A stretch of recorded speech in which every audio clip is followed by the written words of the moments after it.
তারেক রহমান আর বেশি দিন ক্ষমতায় থাকতে পারবে না। একদিকে সে কি ভ্যান চালক, আরেকদিকে বসে আছে কোথায় চাষটলে, গরম আলোচনা। আরেকজন রিক্সা চালক সে গল্প করছে তারেক রহমানের যে জনপ্রিয়তা, তাতে একে আর ক্ষমতা থেকে নামানো যাবে না। তো ওরা দুইজন দায়িত্ব নিয়েছে, একজন ক্ষমতা থেকে নামাবে আর একজন কি সারা জীবন রেখে দেবে। তা আমি একজনকে জিজ্ঞেস করলাম, তা আপনাদের কথাগুলো শুনতে খুব ভালোই লাগছে, আজকে কি ফজরের সালাত পড়েছেন আপনি? সত্যটা বলবেন। বলছে যে না, পড়িনি। কেন পড়েননি? ঘুমাচ্ছিলাম, পড়া হয়নি। দেখেন, তারেক রহমানকে ক্ষমতা থেকে নামানো দায়িত্ব নিয়েছে, কিন্তু কি করেনি? ওটা কি তার দায়িত্ব? ফজরের সালাত পড়াটা তার দায়িত্ব ছিল, সে দায়িত্বটা নেয়নি। দায়িত্ব কোনটা নিয়েছে? ক্ষমতা থেকে নামাবে। আর একজনকে বললাম, এখন কয়টা বাজছে? 5টা। আপনি কি আসর সালাত পড়েছেন? না, পড়া হয় না, আমি পড়বো। দাঁড়িয়ে দেখে মনে হচ্ছে পড়বে সালাতটা। আমি বলি, এতক্ষণ পড়েননি কেন? এইটা কি আপনার দায়িত্ব ছিল না? না, আজীবন তারেক রহমান ক্ষমতায় বসা রাখবেন, ওটা দায়িত্ব। বলছেন না, ওইটা আমার দায়িত্ব না। সালাত পড়েন কেন? জহর পড়েছেন? ওই জহরটা পড়া হয়নি, একসঙ্গে পড়ে নেব। 5টা বাজছে। কয় ছেলে? 2 ছেলে 1 মেয়ে। কি করে? স্কুলে পড়ে। এটা কি আপনার দায়িত্ব ছিল?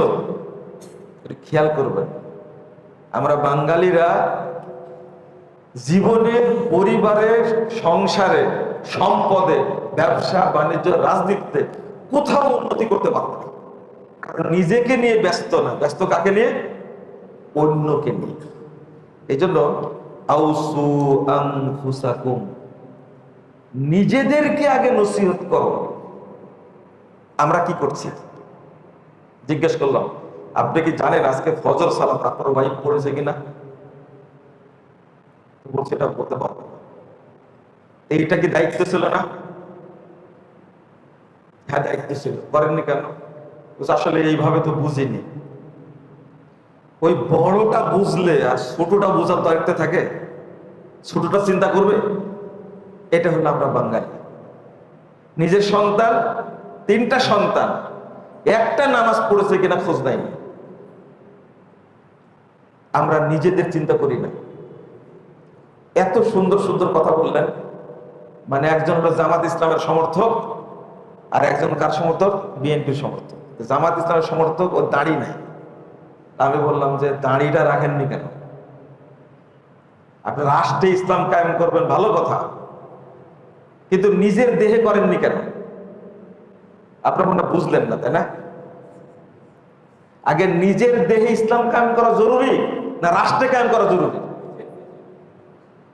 মানে একামতে দিনের ফজিলত শুনে ও আর দাঁড়িয়ে রাখার চিন্তা করেনি, আগে দিন কায়েম করতে হবে।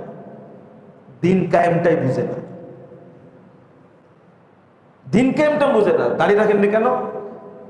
টাকুর নিচে প্যান্ট কেন আপনার? টাকুর নিচে প্যান্ট কেন আপনার? এটা কি খুব জরুরি টাকুর উপরে তোলা? এটা জরুরি না। এই অবস্থায় মারা গেলে নিশ্চিন্তে জাহান্নামে যাবেন, জরুরি না এটা।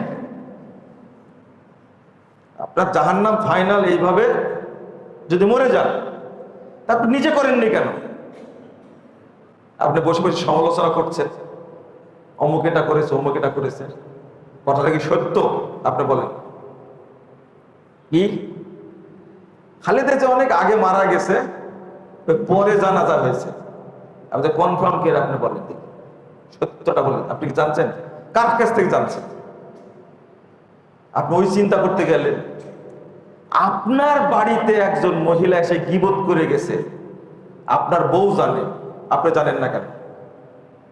বলছে হ্যাঁ, একটা মহিলাদের কাজই তো গীবত করা, তো এটা বন্ধ না করে এটা করতে গেলেন কেন? এই দায়িত্বটা কি আপনার ছিল? কি সুন্দর, কোন জায়গায় চিন্তা করছে বসতে বসতে। চিন্তা করেন, খালেদা জিয়া মারা গেছে 2-3 মাস আগে, তারেক রহমান এসে জানাজা করবে, তো এতদিন ফেলে রাখছে, ও জানে না।